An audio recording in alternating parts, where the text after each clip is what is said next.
नमस्कार, कैसे हैं? काफ़ी थक गए होंगे आप।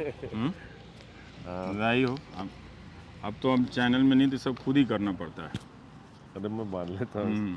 आइए, तो आप संजय सिंह हैं और आपसे हम लोग बातचीत करेंगे। ये पुलिस की गाड़ी तिहाड़ वाली है कि ऐसे सांसद की सुरक्षा में? नहीं, ये यहाँ की अच्छा। यहाँ थाना है, उसकी गाड़ी है। अच्छा, उसकी गाड़ी है। पता चला कि हम भी आप लोगों के साथ साथ चले गए। कोई बात नहीं। संजय जी, आप नमस्कार, कैसे हैं आप? बस सब बढ़िया है। आइए बातचीत करते हैं आपसे। तो बाहर जब अक्सर हम लोग जेल की बात होती है और जेल का ख़तरा आता है तो नेता कहता है कि हमें जेल से घबराहट नहीं है, देख लेंगे। तब तक तो वो जेल नहीं गया होता है। जब जेल जाता है तब फिर उसको क्या दिखता है? फिर अपना वो उस तरह का साहस याद आता है या कुछ पंचर हो जाता है कि नहीं, ये तो कुछ ज़्यादा भयानक है? देखिए रवीश जी, अगर जेल के बारे में आप आज ही नहीं, हाँ, पूरे इतिहास में भी उठा के देखेंगे तो कभी भी जेल की किसी ने सराहना नहीं की। वो चाहे गांधी जी हों, वो जेल के अंदर अधिकारों के लिए लड़ते रहे, चाहे भगत सिंह जी हों, जेल के अंदर अधिकारों के लिए लड़ते रहे, नेल्सन मंडेला जी का मैंने पूरा उनका जीवन पढ़ा, वो भी जेल में जब रहे तो लंबे समय तक तो जेल में अधिकारों के लिए लड़ते रहे। तो जेल में कुछ बातें, कुछ बुनियादी ज़रूरतें होती हैं जिसके लिए कई बार लड़ाई लड़नी पड़ती है। लेकिन ये मैं ज़रूर कहूँगा कि पहले जिस तरह की जेलें थीं या जेल को लेके जो धारणा है लोगों के मन में कि वो चेकदार कुर्ता और पैजामा पहना के और टोपी पत्थर तोड़ते रहते हैं, वैसा नहीं है।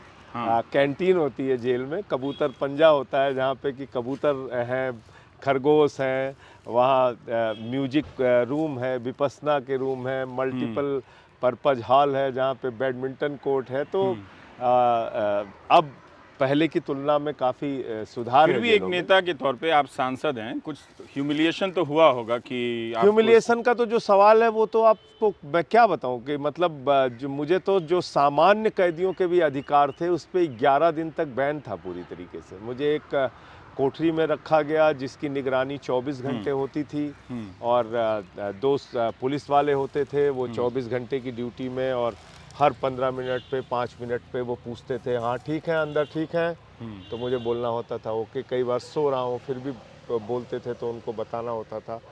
और 2 बार मुझे निकाला जाता था मेडिकल चेकअप के लिए जब कोर्ट का ऑर्डर था उसमें। तो उस समय अनाउंस होता था कि वार्ड नंबर 1, 2 और 3 के बंदी भाई अपने अपने वार्डों में चले जाएं, और जेल बंद होती थी, कर्फ्यू की तरह माहौल होता था, और तब मुझे लेके जाया जाता था हॉस्पिटल में, मेरा मेडिकल चेकअप होता था और फिर मैं अपने इस पूरे प्रोसेस में आप फील करते थे कि अब आप एक कैदी हैं? बिल्कुल, वो तो कैदी है ये तो एहसास दिलाया ही जाता है। और मेरे साथ तो उल्टा ये था कि जो सामान्य कैदियों के अधिकार हैं वो भी नहीं थे। मतलब 6 बजे जेल खुल जाती थी तो बाकी कैदी तो कहीं भी आ जा सकते थे, मेरे लिए वो इजाज़त नहीं थी।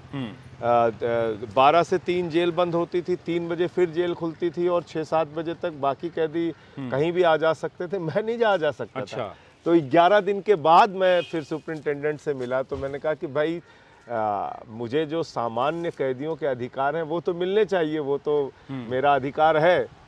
तो उन्होंने कहा कि मैं इस पे फिर ऊपर बात करूंगा। फिर जिससे भी उनकी बात हुई हो, फिर उन्होंने ये कहा कि भाई जो समय बाकियों के खुलने का है वो उस समय ये कहीं भी आ जा सकते हैं और इनके साथ सिपाही रहेंगे। तो अगर आप देखेंगे तो ऐसे बहुत सारे क्षण आते हैं जब आपको कोर्ट में वो जो एक हवालात बनी होती है उसमें बैठाया जाता है, जब आपको ये अपराधियों की जो बैन है उसमें बैठाया जाता है और जाले लगे रहते हैं, चारों तरफ से अंधेरा होता है, पुलिस के जवान खड़े होते हैं वो लेके बंदूक, तो कई क्षण ऐसे आते हैं। लेकिन अच्छा ये रहा, मैं धन्यवाद दूंगा जो भी जेल के चाहे अधिकारी हों या दिल्ली पुलिस के जवान हों, किसी ने अपनी ओर से कोई ज़बरदस्ती या बदतमीजी की हो ऐसा मैं नहीं मानता। रहे होंगे उनके ऊपर भी दबाव रहे होंगे। मतलब उस अमानवीय क्षण में भी कुछ मानवीय पहलू थे आपके साथ साथ। बिल्कुल, आपको मतलब दिखता वो था कि ये कट जाएगा अगर अब ये उनके 6 नाम महीने। लेके नहीं बता सकता, लेकिन बातचीत में कहते थे कि आपके साथ गलत हो रहा है और हमें दबाव में काम करना पड़ रहा है। तब भी घर वाले परेशान हो गए होंगे, क्योंकि पीएमएलए मनी लॉन्ड्रिंग का कानून ऐसा है कि किसी को पता नहीं होता कि आप कब बाहर आएंगे। इसी केस में मनीष सिसोदिया 1 साल से जेल में है।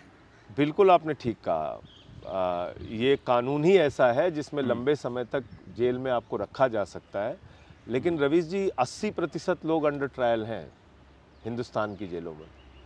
कोई 10 साल से अंडर ट्रायल है, कोई 5 साल से अंडर ट्रायल है, कोई 3 साल से अंडर ट्रायल है। विचाराधीन कैदी 10-10 साल से, सज़ा से ज़्यादा जेल रह गए वो। सजा से ज़्यादा जेल रह गए। तो जैसे मनीष सिसोदिया जी का या हम लोगों का केस तो सामने आ गया, बाकी तो ऐसे बहुत सारे लोग, जब आप जेल में जाएंगे तो असलियत पता चलेगी कि कितने लोग अंडर ट्रायल हैं लंबे लंबे समय से। उनकी तारीख पे तारीख ही पड़ रही है। 10-10 साल से जेल के अंदर हैं, अंडर ट्रायल। तो आपने कहा किसी इंटरव्यू में, आप कह रहे थे कि आप जेल से चिट्ठियां लिखते थे, तो मनीष को कभी चिट्ठी लिखी है आपने? या बंदी को पत्र नहीं लिख सकता है? नहीं, चिट्ठियाँ इस वाले हिस्से का तो मुझे ठीक से पता नहीं है। बंदी को चिट्ठी लिख सकता है, नहीं लिख सकता है, लेकिन जेल से बाहर चिट्ठियां असीमित लिख सकता है और बाहर से चिट्ठियां उसको आ सकती हैं। लेकिन वो चिट्ठियां जेल प्रशासन पढ़ेगा और उसमें कोई आपत्तिजनक चीज होगी तो उसको काटेगा। ये प्रावधान होते हैं। और अगर कोई ऑफिशियल चिट्ठी आपको भेजनी है, जैसे मैंने भारत के उपराष्ट्रपति जी को पत्र लिखा जेल से, तो उसको जेल सुपरिटेंडेंट अटेस्ट करता है और तब वो चिट्ठी जाती है। कोई गोपनीय चिट्ठी अगर आपको लिखनी है तो वो चिट्ठी सील्ड कवर में जाती है और आपकी चिट्ठी भी, जवाब भी आपका सील्ड कवर में जाता है। उसमें कई बार कोर्ट के आदेश लेने पड़ते हैं। संजय जी, पता है मैं शुरुआत में जेल के बारे में क्यों बात कर रहा हूँ? क्योंकि वातावरण ऐसा बन गया है कि जब जेल केजरीवाल गए, जेल मनीष सिसोदिया गए, जेल आप गए, तो जब भी सरकार इस तरह से किसी को जेल भेजती है तो हम जैसे लोगों के बीच भी फ़ोन आने लगते हैं कि आप ज़रा सतर्क रहिएगा, आपको भी जेल भेज दिया जाएगा। नहीं, मुझे तो लगता है ये सब चीज़ें कभी दिमाग में नहीं लानी चाहिए। क्योंकि अगर हम लोग ऐसे डरते ही रहेंगे तो कब तक डरते रहेंगे? इसकी कोई तो लिमिट है। कभी तो हमें तय करना पड़ेगा ना कि भाई अब हो गया यार डरना बहुत। हाँ, ये मतलब कब तक आप डरते रहेंगे? इसी चीज़ का तो डर दिखा के पूरे देश पे अपना अत्याचार और जुल्म चला रहे हैं ये लोग। भाई, आपने एक निर्वाचित मुख्यमंत्री को उठा के जेल में डाल दिया जिसके खिलाफ कोई साक्ष्य नहीं है, अरविंद केजरीवाल जी के खिलाफ। और ये बात मैं दावे के साथ इसलिए कह सकता हूं कि आज जो कागज मैंने देखे, मुझे अपने केस के बारे में तो कोर्ट से मनाही है, बात नहीं कर सकता हूं, लेकिन जो केजरीवाल जी का केस पूरा है वो तो बहुत हैरान करने वाला है। मतलब 162 गवाह ईडी के हैं, 294 गवाह सीबीआई के हैं। दोनों ने मिला के 50,000 की 4 पेज की चार्जशीट दाखिल की है। और कितने गवाह केजरीवाल जी के खिलाफ? 4 गवाह। कौन कौन है? मंगुट्टा रेड्डी, राघव रेड्डी, कई सौ गवाह में सिर्फ 4 गवाह। 4 गवाह, अरविंद 456 गवाह में से 4 गवाह। उन 4 गवाहों की भी हकीकत सुन लीजिए। 4 गवाह है, राघव रेड्डी, मंगुट्टा रेड्डी और शरद रेड्डी, और एक गवाह है सी अरविंद। ये 4 गवाह हैं। इनकी हकीकत सुन लीजिए आप। मंगुट्टा रेड्डी सांसद हैं जिनकी तस्वीर भी मैंने आज प्रधानमंत्री जी के साथ दिखाई थी। मंगुट्टा रेड्डी के घर पे 16 सितंबर 2022 को छापा पड़ता है। उनसे पूछा जाता है आप केजरीवाल से मुलाकात किए थे? बोले हाँ। बोले आप किस लिए मिले थे? बोले हमने अपने चैरिटेबल ट्रस्ट के लिए जमीन से चाहिए थी, उसके लिए मुलाकात की थी। फिर 10 फरवरी को उनके बेटे राघव रेड्डी की गिरफ्तारी हो जाती है और 16 जुलाई से 10 फरवरी और 16 जुलाई के बीच में राघव रेड्डी और मंगुट्टा रेड्डी के 10 बयान होते हैं रवीश जी, 10 बयान, जिसमें वो बार बार मना कर रहे होते हैं और कभी केजरीवाल का नाम नहीं लेते। अंतिम के बयानों में जैसे ही वो केजरीवाल का नाम लेते हैं, 16 जुलाई को केजरीवाल का नाम लेते हैं, 18 जुलाई को राघव रेड्डी को जमानत मिल जाती है। तो ये सब संयोग नहीं है, आप कह रहे हैं? ये संयोग नहीं है। और इससे भी ज्यादा बड़ी बात क्या है, इससे भी ज्यादा बड़ी बात जो आपके दर्शकों को जानना और इस देश के लोगों को जानना जरूरी है कि इसमें से पहले के सारे बयान छिपा लिए जाते हैं। आपको पता नहीं था? हमें तो पता आप ही ये नहीं था। छिपाने का हमें मतलब तो ये छोड़िए। कह रहे हैं हाँ। कि आप अरविंद केजरीवाल के वकील को पता ही नहीं था कि इस तरह के बयान में उनका नाम नहीं लिया गया है। आप रवीश जी हमारी बात और वकील की बात तो छोड़ दीजिए, अरविंद केजरीवाल जी की और वकील की बात तो दूर की है, कोर्ट को नहीं पता था। कोर्ट को पता नहीं कोर्ट था? को भी नहीं पता था। तो कोर्ट ने कहा नहीं कि ये हमसे क्यों छिपाया गया? अब आ रहे हैं इस बात पे। जब चार्जशीट दाखिल हुई तो उन्होंने लिखा ये अनरिलाइड अपॉन डॉक्यूमेंट और ये रिलाइड अपॉन डॉक्यूमेंट, यानी वो कागजात जिस पे भरोसा नहीं है और वो कागजात जिस पे भरोसा है। तो किस पे भरोसा है? जिसमें नाम लिया। जिसमें नाम लिया।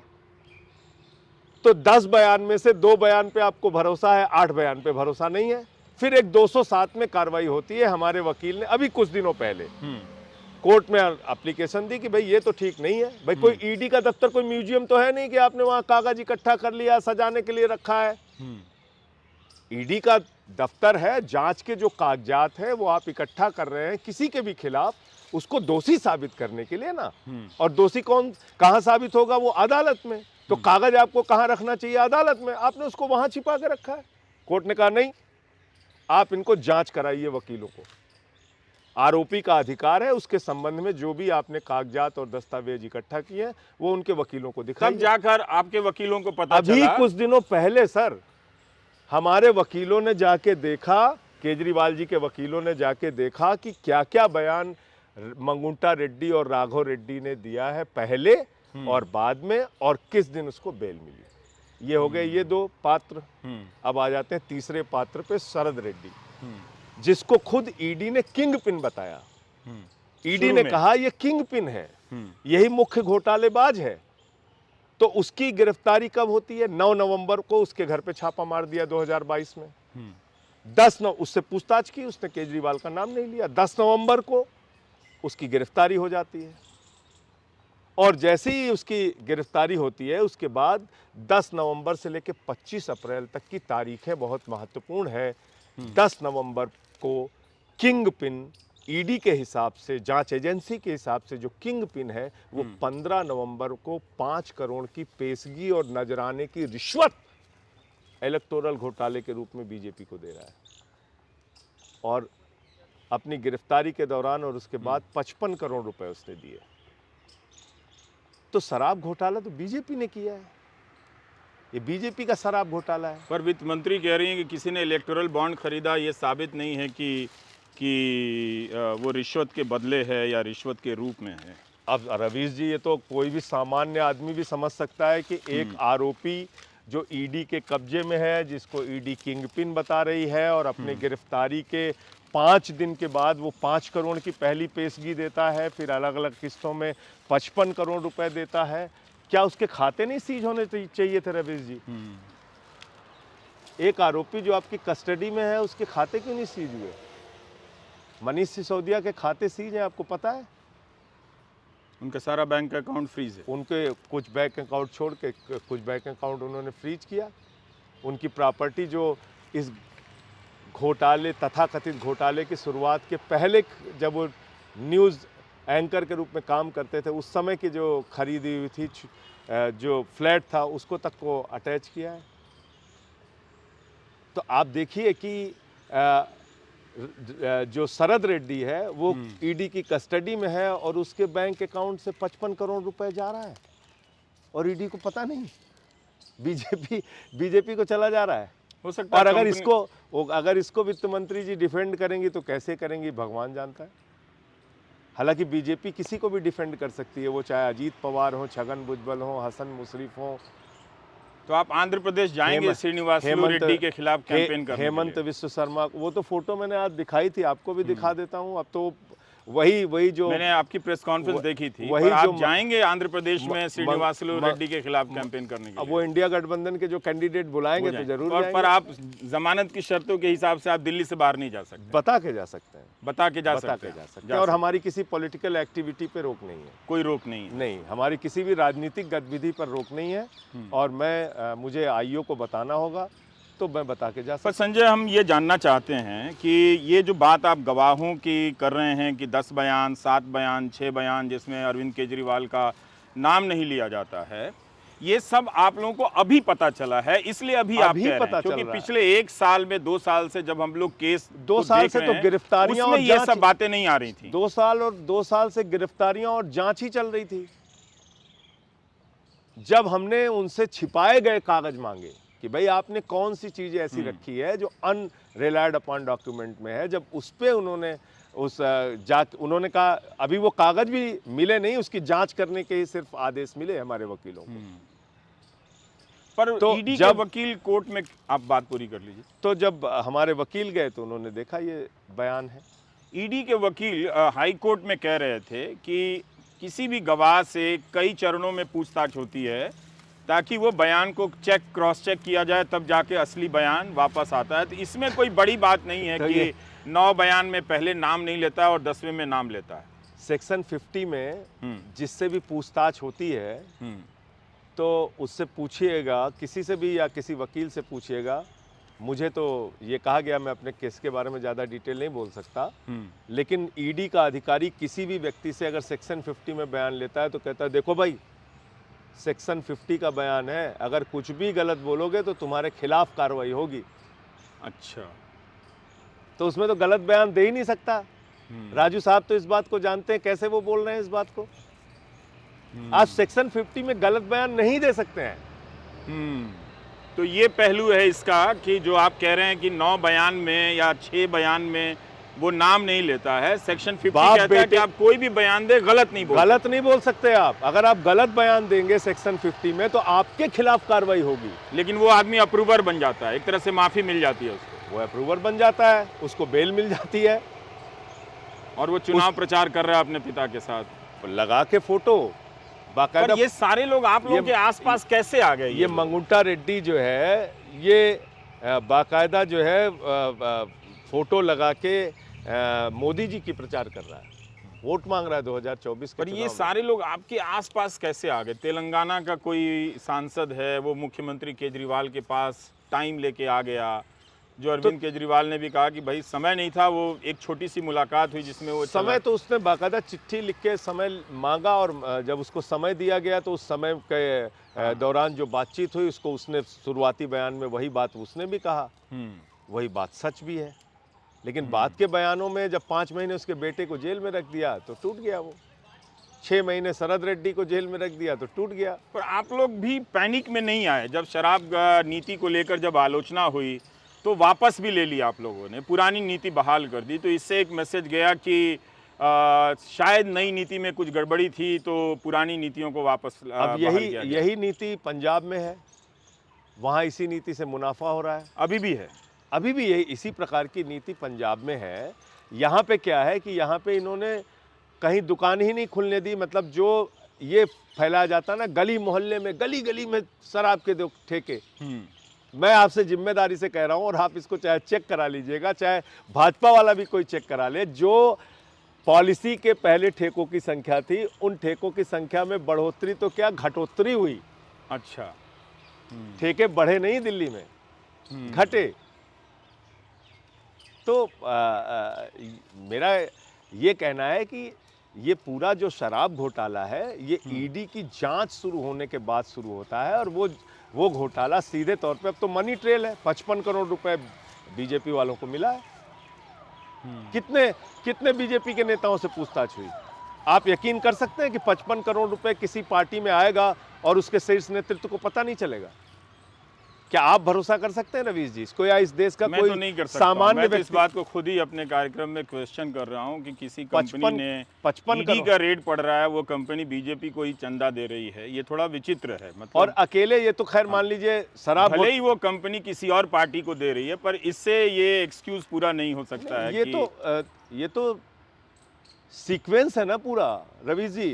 3.8 लाख करोड़ के ठेके उन कंपनियों को मिले जिन्होंने बीजेपी को चंदा दिया।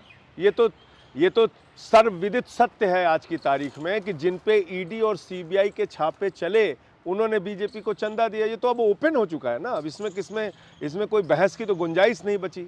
और उसके लिए तो धन्यवाद देना पड़ेगा देश के मुख्य न्यायाधीश को कि उनके आदेश के बाद, 5 जजों के आदेश के बाद ये पूरा इलेक्टोरल बॉन्ड का घोटाला सामने आया। तो नहीं तो आप लोग भी अंधेरे में रहते, आपके पास भी तर्क नहीं थे इसको काउंटर करने के लिए? नहीं थे, तब हम कहते कि जांच हो रही है, या आज हम नहीं बोल पाते आपके सामने, या जो ये अभी जो बयान छिपाया था, अगर हमारे हाँ जो गवाहों के बयान छिपे हुए थे, ये बयान आप जेल से बाहर आए तो आप बहुत तैयार स्पीच के साथ भाषण दे रहे थे, तो लिख कर लाए थे क्या वहाँ? एकदम, मैं तो कभी लिख के भाषण देता ही नहीं, आप जानते ही हैं। कभी कोई पॉइंट वैसे लिख लिया तो गुस्से में गरज रहे थे आप। जब मैं जेल से निकला तो ये आप कह सकते हैं कि 6 महीने की वो जो जेल की यात्रा रही, उस दौरान हर दिन कुछ ना कुछ सोचता रहता था। और जैसे इतनी सारी किताबें पढ़ने का जो मौका मिला, शायद 6 साल में भी नहीं पढ़ पाता मैं, तो उन लोगों को पढ़ने के बाद भी एक मन में अलग तरह से उत्साह, एक अलग तरह से ऊर्जा बढ़ती रहती थी। और वहाँ पे फ़ोन भी नहीं था, दिन में सोने के लिए भी मिल जाता था, तो एक पूरा सोचने का, आत्मचिंतन करने का मौका मिला। और ये लगा कि ये जेल से, मुकदमों से, लाठियों से, इन चीज़ों से डर के हम लोग कब तक दबते रहेंगे? कुछ तो सीमा होगी। और अगर ऐसे ही हम लोग डरते रहेंगे तो ये तो पूरे देश की सरकारों को ही ख़त्म कर देंगे, विपक्ष के। तो मैंने ये सोच ही लिया था, अंदर ही सोच लिया था कि निकलने का जब भी मौका मिलेगा 4 गुना ज़्यादा मजबूती से प्रहार करेंगे और इनकी सच्चाई को सामने लाएंगे। और जिस दिन मैंने जेल से बाहर कदम रखा, मैंने पलट के उस गेट को देखा, फिर आसमान को देखा, और फिर 300 कदम जो तय किया बाहर आने तक में, उस दौरान मैंने सोच लिया कि अब निकल के पहला काम यही करना है। क्योंकि ये हम बता दें कि ये छोटा ट्रैक्टर है और ये नॉर्थ एवेन्यू है, सांसदों के घर का इलाका है, राष्ट्रपति भवन है, तो यहाँ घास की कटाई और पत्तों की सफाई छटाई चलते रहती है, तो उसी की आवाज़ है जी। हाँ, तो जो वो 300 कदम तय किया, तो मैंने उस समय ये फैसला कर लिया कि नहीं, बाहर निकल के और जो इनका पूरा सच है और तेवर और मजबूती के साथ इनसे लड़ना है। कहीं भी ये मैसेज नहीं जाना चाहिए कि इनसे हम लोग डर गए या झुक गए। क्योंकि एक दिन पहले मैं, क्योंकि टीवी तो वहाँ थी और चैनल भी दिखते थे समाचारों के, तो मैंने देखा कि कुछ उसमें जबरदस्ती की एंगल खोज के मास्टर स्ट्रोक की कृपा के तहत आप बाहर आए हैं, उसमें और आम आदमी पार्टी में बगावत करने वाले प्रश्नवाचक चिन्ह बना के और बिंदी लगा के और ऐसी खबरें चला रहे थे। मैंने कहा ठीक है, कल ही का मौका है, अच्छा है कि आज मैं देख ले रहा हूँ इस चीज को। तो आप एक तरह से अपने भाषण में उन आशंकाओं और अफवाहों को भी काउंटर कर रहे थे। तुरंत पूर्ण विराम लगाया मैंने, और सीधे जेल से निकलने के बाद अरविंद जी के घर पे गया, वहाँ पे सुनीता भाभी से मुलाकात किया, और उसके बाद फिर मनीष जी के घर गया, पार्टी ऑफिस आया, तो सारी चीज़ें जो थी उसको सामने रखा। और ये हकीकत है कि पर संजय, आपको थोड़ा तो कैसे एहसास हुआ होगा, इसको महसूस कर पाए होंगे कि ये सरकार कहाँ तक जा सकती है? बहुत बुरे हद तक जा सकती है, मतलब जिसकी आप कल्पना भी नहीं करेंगे वहाँ तक जा सकती है। बहुत बुरे हालात हैं, मतलब क्या बताएं आप, बहुत बुरा लग रहा था जब मैं टीवी में देख रहा था कि कैसे जो है अचानक 6:50 पे ये घोटाला सामने आता है और 7:14 पे ईडी पहुंच जाती है, और 2.5 घंटे की पूछताछ के बाद केजरीवाल जी को पकड़ के वैन में बिठा के और लेके चले गए। अंदर से लग रहा था कि आखिर ये हो क्या रहा है। देश की राजधानी दिल्ली में जो 3 बार के चुने हुए मुख्यमंत्री हैं, प्रचंड बहुमत से चुने हुए मुख्यमंत्री हैं, बिजली पे, शिक्षा पे, स्वास्थ्य पे, ये तो डाटा कहता है ना खुलेआम कि हमने कितना अच्छा काम दिल्ली के लिए किया। बावजूद इसके आप उसी सरकार के पीछे पड़े हुए हैं। 1 साल से मणिपुर जल रहा है, एक कारगिल के फौजी की पत्नी को निवस्त करके घुमाया गया, उसको मुख्यमंत्री को आप कंधे पे बिठा के माला पहना के घूम रहे हैं। मणिपुर में इस्तीफा नहीं चाहिए। हमारी पहलवान बेटियों को घसीट घसीट के पीटा गया, उनको न्याय नहीं चाहिए। देश के गृह राज्य मंत्री का बेटा किसानों को कुचलते हुए पूरे देश ने देखा, वो देश के गृह राज्य मंत्री रहेंगे? और केजरीवाल को फर्जी मामले में गिरफ्तार करो और उनको तुरंत इस्तीफा दे देना चाहिए। पर यही तो कहा जा रहा है कि आप लोग भी मांग करते थे कि जब इस आरोप लगते थे तो इस्तीफा दे दीजिए, तो आपको भी देना चाहिए जब आरोप लगे तो ये तो एक आरोप तो हमेशा ही फर्जी होते हैं और असली भी हो सकते हैं। उस समय हमें नहीं पता था कि एक अरविंद केजरीवाल जी को गिरफ्तार करने के लिए ऐसी साजिश करके केस बनाने वाली सरकार आएगी। पहले एक मुख्यमंत्री को किया, फिर दूसरे मुख्यमंत्री को किया, कल को भगवंत मान को कर लेंगे फर्जी मुकदमा करके, ममता बनर्जी को, सिद्धारमैया को, रेवंत रेड्डी को और स्टालिन को, विजयन को, ये तो सबको पकड़ के अंदर कर देंगे। 2 फर्जी मुकदमा ही तो लिखना है रवि जी, और क्या करना है? अरेस्ट करके जेल। और देखिए ये जो बात है कि भाई कानून सबके लिए बराबर है, ठीक है, तो फिर कानून तो प्रधानमंत्री जी के लिए भी बराबर है। तो 4 दरोगा पहुंच के पंजाब से उनसे पूछताछ करने लगेगा। तो इसलिए मैं समझता हूं कि पर क्या हेमंत सोरेन ने गलत किया इस्तीफा देके? मैं समझता हूं कि आज के समय की जो चुनौतियां हैं, हो सकता है उसका अंदाजा उनको नहीं लग पाया होगा, लेकिन आज की समय की जो चुनौतियां हैं, इस हिसाब से अगर हम लोग इस्तीफा देते रहेंगे तो इनके लिए रास्ता आसान होगा, इनका मन बढ़ेगा। इनको तो लगेगा ठीक है, ये तो अच्छा तरीका है, 4 फर्जी मुकदमा लिखो, गिरफ्तार करके जेल में डालो, और जब भाई मुख्यमंत्री जेल में चला गया तो पार्टी तोड़ने में आसानी। तो हेमंत सोरेन को भी जेल जाना चाहिए था बिना इस्तीफा दिए हुए? जाना चाहिए था, और आगे भी अगर ये लोग करते हैं तो मैं तो ये कहूँगा कि नहीं देना चाहिए, लड़ना चाहिए इनसे। तो फिर मनीष सिसोदिया ने क्यों इस्तीफा दिया? अब ये बढ़िया सवाल आपने पूछा। देखिए क्या है कि आज की तारीख में मुख्यमंत्री के तौर पे सरकारी विभागों को मॉनिटर करना, देखना, ये केजरीवाल जी शुरू से करते रहे, लेकिन विभाग मुख्यमंत्री के पास, चाहे वो स्वास्थ्य का हो, शिक्षा का हो, कोई विभाग उनके पास नहीं है। मनीष सिसोदिया जी के पास एक व्यवहारिक, उस समय जो कई सारे विभाग थे, और आतिशी जी चूँकि उनके साथ काम की हुई थी, उनको अनुभव भी था और उस काम को आगे अच्छा बढ़ा रही हैं। तो ये अरविंद जी के केस में मैं समझता हूं कि जो उनके दिशा निर्देश पर मंत्रियों के काम करने का जो सिलसिला है वो नहीं रुकेगा। वो नहीं रुकेगा, और ज़रूरत नहीं है इसलिए कि उनके पास पोर्टफोलियो नहीं है। और दूसरी चीज़ मैं और भी आगे बढ़ के अगर कहूं तो इसी जेल में सुब्रतो राय सहारा को इंटरनेट, फ़ोन, ऑफिस, मीटिंग करने का अधिकार और मीटिंग करने वालों की गाड़ियां अंदर जाने का, यहाँ तक का अधिकार कोर्ट से ऑर्डर मिला था। कोर्ट से ऑर्डर मिला था। चंद्रा ब्रदर्स के मामले में भी ऐसा ही था कि उनको भी ऑफिस का इंतजाम मिला था। तो हमेशा तो जेल में रहेंगे नहीं केजरीवाल जी, बेल से बाहर भी आएंगे, जब तक वो है ये सुविधा भी उनको दी जा सकती है मीटिंग करने की। पर क्या आपको लगने लगा है कि जिस तरह से आप 6 महीने रहे, मनीष सिसोदिया 1 साल रहे, उनका भी टर्म जेल में लंबा हो सकता है? मुझे अब ऐसा नहीं लगता, क्योंकि बहुत सारा सच सामने आ रहा है और बहुत सारे कागजात, ये जो मैंने आपको बताया 207 की कार्रवाई के तहत जांच करने का जो अधिकार है, उसके तहत बहुत सारे सच सामने आ रहे हैं और माननीय न्यायालय को इसका संज्ञान लेना चाहिए। पर बार बार ये बात आ रही थी कि क्या आम आदमी पार्टी इस पूरे संकट में किस तरह की नैतिकता, फोटो बाद में खिंचा लेंगे, नमस्ते, अभी इंटरव्यू चल रहा है, तो किस तरह की नैतिकता कायम करना चाहती है? और सवाल वहीं लौट कर आता है कि केजरीवाल को इस्तीफा देना चाहिए था। देखिए नैतिकता का सवाल कहाँ है रवीश जी, आप मुझे बताइए। देश का प्रधानमंत्री भोपाल की रैली में कहता है 70,000 करोड़ का घोटाला किया है अजीत पवार ने, और ठीक दूसरे दिन वो बीजेपी में शामिल हो जाता है और वित्त मंत्रालय उसके जिम्मे हो जाता है और केसों से बरी होना शुरू हो जाता है। दाऊद इब्राहिम से प्रफुल्ल पटेल के रिश्ते जोड़ रहे थे लोग, इकबाल मिर्ची और पता नहीं क्या क्या।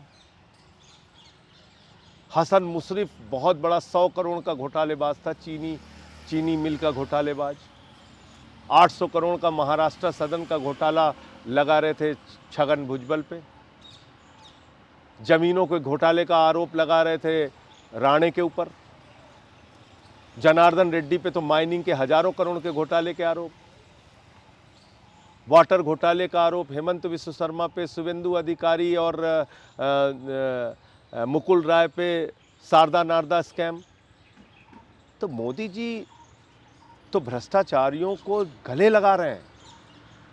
और मैंने तो नारा दिया है बीजेपी वालों के लिए कि जो जितना बड़ा भ्रष्टाचारी वो उतना बड़ा पदाधिकारी। ये आप लिख रहे थे क्या जेल में? हाँ, सब बना भी रहे थे, क्योंकि अब और ये सबसे ज़्यादा दुख की बात तो बीजेपी के कार्यकर्ताओं के लिए है। वो बेचारे नारा लगाते घूमते रहते हैं आदर्श घोटाला, पता चला वो बीजेपी में शामिल हो गया। कभी ऐसा संयोग हुआ कि आप मनीष सिसोदिया या सत्येंद्र जैन कोर्ट के प्रोसेस में या किसी और प्रोसेस में एक दूसरे को क्रॉस कर रहे हैं? नहीं, कोर्ट के प्रोसेस में जब भी मनीष जी आते हैं तो वहाँ पे मुलाकात होती है। जब कटघरे में हम दोनों लोग साथ ही खड़े होते तो कई बार जब ऐसा मौका आता है कि हाँ, आप मिलते दोनों हैं। साथ में होते हाँ, हैं। बस उसी समय जब कोर्ट की कार्रवाई होती है उसी समय मिलते हैं। तो आपको लगता है कि आप मनीष के केस पे तो बात कर सकते हैं ना? हाँ हाँ, बिल्कुल। कि मनीष जी के, अरविंद जी के और बाकी भी जो ये लोग हैं इस पर बात कर सकते हैं, कोई दिक्कत नहीं है। हमें अपने केस पे कुछ नहीं बोलना, बस। आप अपने केस पे नहीं बोल सकते, पर उनके केस में भी तो यही सब आरोप होगा जो आप पर लगा है कि जो आपके केस में कोर्ट ने कहा था, ये तो मीडिया में हमने भी रिपोर्ट किया है कि मनी ट्रेल कहाँ है और फिर जमानत मिलती है। तो मनी ट्रेल का सवाल तो अरविंद केजरीवाल के केस में भी है। मनी ट्रेल कहाँ है? कोई रुपया बरामद किया? 1 रुपया बरामद किया आपने? पर ईडी के वकील ने कहा पैसा खर्चा हो गया। इसका मतलब ये नहीं। मैं सुन लीजिए सर, अरविंद जी के घर पे 1 रुपया बरामद किया आपने? मनीष सिसोदिया के घर पे किया? उनके तो गांव भी गए, बैंक लाकर सब चेक कर लिया आपने, कुछ मिला आपको? कोई बरामदगी हुई? कोई संपत्ति मिली? पैसा कहाँ चला गया? आसमान में चला गया, जमीन ने निगल लिया, कहाँ चला गया पैसा? भ्रष्टाचार हुआ है तो पैसा कहाँ गया?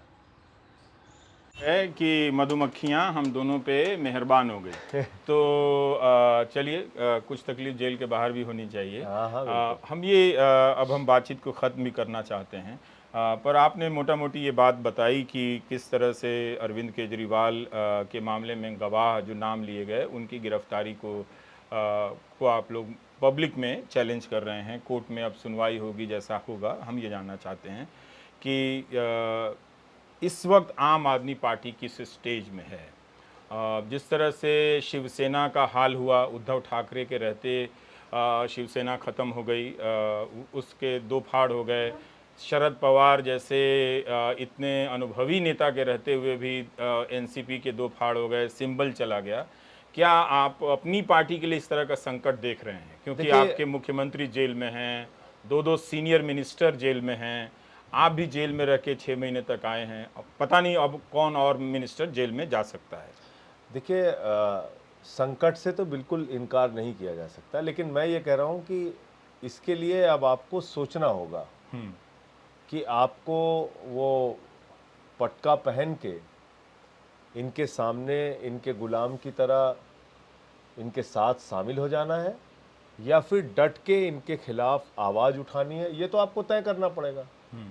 किस तरह के राजनीतिक व्यक्ति के रूप में आप अपने आप को चाहते हैं कि आपको याद किया जाए, क्योंकि देखिए ये इतिहास के पन्नों में कहीं ना कहीं दर्ज होगा।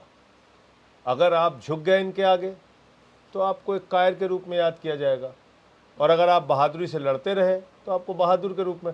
तो ये अब मैं तो सभी विपक्षी पार्टियों से कहना चाहता हूं कि थोड़ा हौसला रखिए। इतना ज़्यादा डरने की ज़रूरत नहीं है कि 4 मुकदमा हो गया तो आप तुरंत जो है मोदी जिंदाबाद करने लगे। इससे कोई फायदा नहीं। समस्या ये हो रही है कि उनके जो मेन लीडर हैं उनको उठा के जेल में बंद कर दिया जा रहा है। पीछे पार्टी को तोड़ना या फिर मैनिपुलेट करना आसान हो जा रहा है। मैं तो कह रहा हूँ ऊपर की लीडरशिप और नीचे की लीडरशिप दोनों को तैयार रहना चाहिए।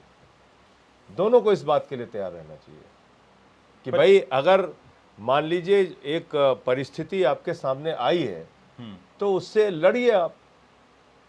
अच्छा, आप बीजेपी में शामिल हो जाएंगे तो आपका क्या भला हो जाएगा? आप जाके वहां पे आप पहली बात मिनिस्टर बन सकते हैं ज्योतिरादित्य की तरह। मैं ये कहता हूं 14 पूर्व मुख्यमंत्री गए वहां पे, तो आप एक पार्टी में थे तो वहां मुख्यमंत्री थे ना भाई। पूर्व मुख्यमंत्री के तौर पे गए तो आपको कहीं राज्यसभा पकड़ा दी गई, कहीं कुछ पकड़ा दिया गया। आप जैसे सिंधिया साहब की बात कर रहे हैं, तो वो तो मुख्यमंत्री की लड़ाई में थे ना मध्य प्रदेश में, कि आज नहीं तो कल वो मुख्यमंत्री कांग्रेस पार्टी में बन सकते हैं। उनके पिताजी रहे कांग्रेस में लंबे समय तक, रेल मंत्री रहे, वो कई मंत्री के पद पे, या जितने भी नेता गए। पर जब आप एक राज्य के मुख्यमंत्री ही बन गए एक पार्टी की तरफ से, कांग्रेस की तरफ से, उसके बाद आपको मतलब क्या और चाहिए उससे ज्यादा? फिर दोबारा उस पार्टी में रहोगे तो दोबारा जब भी वो सरकार आएगी तो हो सकता है तुम्हारे लिए मुख्यमंत्री बनने का चांस हो। पर जो माहौल तुम्हें है, शामिल जो करके 10 साल पिछले 10 साल का रिकॉर्ड है, उससे देखकर आपसे जो कई विधायक अभी मिलने आए, तो मुझे भी देखकर लगा कि शायद इन्हीं में से कोई 2-4 फिर बदल के बीजेपी में चला जाएगा, पार्टी टूट जाएगी। क्योंकि ये टूटते हुए देखा गया, तृणमूल में भी गए हैं लोग, शिवसेना में भी गए हैं लोग। हाँ, तो जिन पे ईडी सीबीआई के छापे शुरू होते हैं वो अगर शामिल हो जाते हैं तो बंद हो जाते हैं। तपस राय का भी उदाहरण है। पर आप कह रहे हैं कि विपक्ष को डिमोरलाइज होने की जरूरत नहीं है। 2-4-6 महीने की जेल अगर आपको मिलती है तो लड़ने के लिए तैयार रहिए। कितना डरोगे भाई? हिटलर की भी तो सभा में एक आदमी की फोटो हम लोग देखते हैं ना, कि वो सबने हाथ उठाया, उसने हाथ नहीं उठाया ना, देखते हैं ना हम लोग। आज भी वही फोटो चलती है। जिन्होंने हाथ उठाया उनकी तो फोटो नहीं चलती ना। जो हिटलर के समर्थन में उसके आगे झुक के नमन करते हुए हाथ उठाते थे, उनकी फोटो नहीं चलती ना। उसी एक आदमी की चलती है जिसने हिटलर के आगे हाथ नहीं उठाया। जेल में आपने हिटलर से संबंधित किताबें पढ़ी? नहीं, हिटलर से संबंधित नहीं पढ़ी। एक किताब मुझे भेटी, केवल लड़का वो खड़ा भी है, प्रिंस, हाँ। इसने भेजा था हिटलर की तानाशाही, लेकिन वो समय नहीं मिल पाया, मैं नहीं पढ़ पाया उस किताब को। तो किस तरह की किताबें थी? मतलब लोकतांत्रिक अधिकारों वाली किताबें? ज्यादातर वही थी, ज्यादातर आज़ादी के आंदोलन से जुड़ी हुई किताबें थी। जैसे नेल्सन मंडेला जी का पूरा इतिहास बहुत विस्तार से पढ़ने को मिला और बहुत प्रेरणा मिली उनसे, कि एक आदमी इतने लंबे समय तक जेल में रह के भी नहीं टूटा। उनके सामने भी बहुत समय ऐसे प्रस्ताव आए। तो आप ये तय करके बैठे थे कि आप नहीं टूटेंगे, चाहे 6 महीने चाहे 2 साल हो? कुछ भी नहीं, सवाल ही नहीं है, टूटने का तो प्रश्न ही नहीं है। रवीश जी, अपने घर वालों से मैं बात करता था, 15 मिनट हंसाता था। मेरे घर वालों को यह पूछने की इजाजत नहीं थी कि तुम कैसे हो, क्योंकि उसकी रिकॉर्डिंग होती थी। मैं नहीं चाहता था कि ये रिकॉर्डिंग अगर हमारे ऊपर बैठे हुए लोग देखें तो उनके मन में ये जाए कि संजय सिंह का मनोबल गिर रहा है या उनका परिवार टूट रहा है। मैं कहता था ये मत पूछो कि मैं कैसा हूं, ये पूछो कि जेल में लोग कैसे हैं। हमारे परिवार को ये भी पूछने की इजाजत नहीं थी, ये भी पूछने की इजाजत नहीं थी। तो परिवार ने भी बहुत सैक्रिफाइस किया, लड़ रहे हैं सब। मैंने तो उस जेल की यात्रा में जो किताब पढ़ी, शहीद आजम भगत सिंह पर, भगत सिंह और क्रांति का साक्ष्य, उसमें एक जिक्र है किताब में घटना का, कि भगवती चरण बोरा जी की शहादत हो जाती है जब वो बम का टेस्ट करने के लिए जाते हैं। दुर्गा भाभी के पति हैं वो, और उनकी 3 साल का छोटा बच्चा है सची। और दुर्गा भाभी को शहीद आजम भगत सिंह के साथ पत्नी बन के, उनकी वेश बदल के, वो एक अंग्रेज अफसर का कोट और उस तरह का वेश पहन के, और दुर्गा भाभी उनकी पत्नी बन के उस बच्चे के साथ उनको जाना है कलकत्ता, उनको छोड़ने के लिए, भगत सिंह जी को छोड़ने के लिए। इस बात की योजना बनती है। तो भगत सिंह भावुक हो जाते हैं, कहते हैं आपके पति नहीं है, उनकी तो शहादत हो चुकी है, और ये जो काम आप करने जा रही हैं दुर्गा भाभी, ये इसमें बहुत खतरा है, आपकी मृत्यु हो सकती है, और ये आपका जो छोटा बच्चा है ना, ये सची, इसकी भी मृत्यु हो सकती है। तो दुर्गा भाभी ने पलट के जवाब दिया कि भगत सिंह, तू भी तो किसी का बेटा है। ऐसे लोगों ने हिंदुस्तान के लिए लड़ाई लड़ी। पर उस हिंदुस्तान में प्रफुल्ल पटेल भी तो है ना? हाँ, तो है। तो प्रफुल्ल पटेल अपने रूप में याद किए जाएंगे, भगत सिंह सदियों सदियों तक याद किए जाएंगे। तो आप ये एक स्पष्टता से समझ गए हैं कि कि अगर आपको भाजपा के और मोदी के शासन में रहना है, जीना है, अपनी आवाज उठानी है, तो सबसे पहली शर्त है उसकी कि आप यातना झेलने के लिए तैयार रहिए। और आपको याद होगा मैंने कोर्ट के बाहर कहा था, मैं नरेंद्र मोदी की यातना का पैमाना चेक करना चाहता हूं, मैंने कहा था। पर अभी 2 महीने बाद जब मतदान हो जाएगा, अभी से उनके जीत की घोषणा कर दी गई है, मान लीजिए जीत हो जाती है, तब क्या आपको लगता है कि विपक्ष डिमोरलाइज हो जाएगा, या आपकी जो लड़ाई है उसकी ताकत खत्म हो जाएगी? पहली बात तो मुझे हौसला नहीं टूट जाएगा? पहली बात तो मुझे नहीं लगता कि ये जीत जाएंगे, क्योंकि ये झूठे नारे गढ़ने में बहुत माहिर हैं। और अगर ये जीत रहे होते हैं तो आप भी इतने दिन से इतने वरिष्ठ पत्रकार हैं, आपका बड़ा सम्मान है पूरे देश और समाज में। लोग ये समझते हैं इस बात को कि कोई आदमी अगर जीतता रहता है तो अपने विपक्षी को जेल में डालने की कार्रवाई, बैंक खातों को सीज करने की कार्रवाई, ऐसी कार्रवाई कोई नहीं करता। ये हताशा की कार्रवाई है। सैचुरेशन पॉइंट पे थी बीजेपी। फिर भी अगर जीत रही नहीं, है मैं तो आपको लगता है कि आप लोग लंबी लड़ाई लड़ पाएंगे? मैं जैसे रवीश जी, ये क्या है कि ये एक धारणा गलत बनाई जा रही है, 400 पार 400 पार। अरे आपने तो 200 पार कहा बंगाल में, क्या हुआ वहां?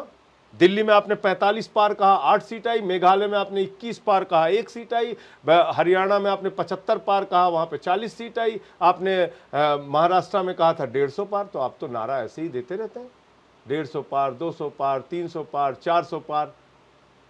आपको लगता है कि मैं तो जेल में एक नारा देने वाला था भाजपाइयों को कि उनको कहना चाहिए 600 पार, क्योंकि अखंड भारत से भी उनकी सीटें आ सकती हैं, कुछ पाकिस्तान में, बांग्लादेश में, श्रीलंका से भी उनकी, हाँ, अफगानिस्तान से भी कुछ सीटें आ सकती हैं उनकी। आपको लगता है कि आपकी पार्टी बीजेपी आज बहुत ताकतवर पार्टी है? 8200 करोड़ तो उसे सिर्फ इलेक्टोरल बॉन्ड से मिला है, इलेक्टोरल ट्रस्ट से भी कई हजार करोड़ मिले हैं। इतनी ताकतवर एजेंसियां हैं, उससे आम आदमी पार्टी जैसी एक नई छोटी पार्टी लड़ पाएगी? देखिए, शिवसेना भी लड़ाकुओं की पार्टी थी, बहुत लड़ने वाले उसके कार्यकर्ता थे, लेकिन देखते देखते खत्म हो गई वो। तो नहीं अगर लड़ पाएंगे लोग ना रवीश जी, तो ये आप निश्चित मान के चलिए कि तानाशाही का शासन तो फिर इस देश में चलेगा। 5 किलो राशन में खुश रहिए, क्या प्रॉब्लम है फिर? ना आपको नौकरी मिलेगी, ना आपको महंगाई से छुटकारा मिलेगा, ना आपको अग्निवीर योजना से छुटकारा मिलेगा। तो ये सब अगर बर्दाश्त करने के लिए इस देश के लोग तैयार हैं तो ये चलती रहेगी। और अगर इसके खिलाफ आवाज उठाएंगे तो ये व्यवस्था बदलेगी। तो आप ये मानने के लिए तैयार नहीं, ये स्वीकार करने के लिए तैयार नहीं है जो चीजें आप गिना रहे हैं तानाशाही से संबंधित? मैं तो पार्लियामेंट में भी बोलता रहा, मणिपुर के मुद्दे पे बोला तो मुझे सस्पेंड करके बाहर कर दिया। पर आप कहते थे कि अडानी के खिलाफ बोल रहा हूं इसलिए मुझे टारगेट किया जा रहा है। तो अडानी के खिलाफ बोला नहीं क्या रवीश जी? कोई एक भी चीज ऐसी रही हो जिसको मैंने प्रेस कॉन्फ्रेंस करके या पार्लियामेंट में उठा के या पब्लिक के बीच में जब मीटिंग होती थी नहीं बोलता था क्या? और क्या गलत बोलता था क्या? 2.5 लाख करोड़ रुपए का लोन एक व्यक्ति को, रेल उसी को, सेल उसी को, कोल उसी को, स्टील उसी को, पानी उसी को, बिजली उसी को, कोयला उसी को, पूरा देश एक आदमी को। ये बोलना नहीं चाहिए। इस देश का आम आदमी 5 किलो राशन पे गुजारा करेगा। आज भारत पर कैपिटा इनकम के मामले में 142वें स्थान पे है और कहते हैं 5वीं बड़ी अर्थव्यवस्था, पांचवी बड़ी अर्थव्यवस्था। अरे भैया, आप पहली बड़ी अर्थव्यवस्था बन जाइए, लेकिन उस अर्थव्यवस्था में हिस्सा किसका है? क्या आम आदमी के पर कैपिटा इनकम में आपने कोई सुधार किया? क्या उसकी आमदनी बढ़ी? आप 5वीं बड़ी अर्थव्यवस्था में चंद लोगों को चुन चुन के उनके नाम पूरा देश करते जा रहे हैं और बातें इतनी बड़ी बड़ी करते हैं। 82 करोड़ लोगों को 5 किलो राशन क्यों दे रहे हैं आप? अगर आप इतने शक्तिशाली आर्थिक रूप से आपने भारत को बना दिया है तो 82 करोड़ लोग इस देश में 5 किलो राशन पर जीने के लिए मजबूर क्यों हैं? और आपका मित्र जो है उसको तो आपने सब कुछ सौंप दिया भाई। रेल ले लो, सेल ले लो, कोल ले लो, बिजली ले लो, पानी ले लो। एक आखिरी सवाल है, आपकी पार्टी बनी रहेगी, टूटेगी नहीं? बनी रहेगी। और मैं सबसे अपने कार्यकर्ताओं से निवेदन करना चाहता हूं और ये कहना चाहता हूं कि हौसले से रहिए, ये सब तो चलता रहता है। आपको तय करना है भाई कि आपका नाम किस रूप में दर्ज किया जाएगा। ये आपके अपने हाथ में है। ये आप आपका अपनी पार्टी के बाकी लोगों को भी बोल रहे हैं। ये आपके अपने हाथ में है। तात्कालिक रूप से तो थोड़ी बहुत फायदा आपको हो सकता है, मैं मानता हूं। कभी आप मंत्री बन जाए, कभी आप कोई और सुविधा आपको मिल जाए, ये सब तात्कालिक रूप का फायदा तो हो सकता है। लेकिन जब आपके बच्चे जाएंगे लोगों के बीच में, या 50 साल के बाद भी याद किया जाएगा, तो याद किया जाएगा कि इसका बाप गद्दार था, कायर था या बहादुर था। आपने अपने बच्चों को अच्छी लेगेसी दी। कोई पट्टा लिखा के तो आया नहीं इस धरती पे कि हमेशा हम ही को रहना है। एक ना एक दिन तो हर आदमी को जाना है। उसकी पूंजी क्या रहती है? तो संजय सिंह ये चाहते हैं कि वो हमेशा इसी तरह याद किए जाएं कि वो मोदी दौर में लड़ने वाले सांसद। हाँ बिल्कुल, मैं इसी तरह से, मैं एकदम सोचता हूँ, इसको दिल से सोचता हूँ कि मुझे इसी तरह से याद किया जाए कि मैं बहादुरी के साथ इनके अत्याचार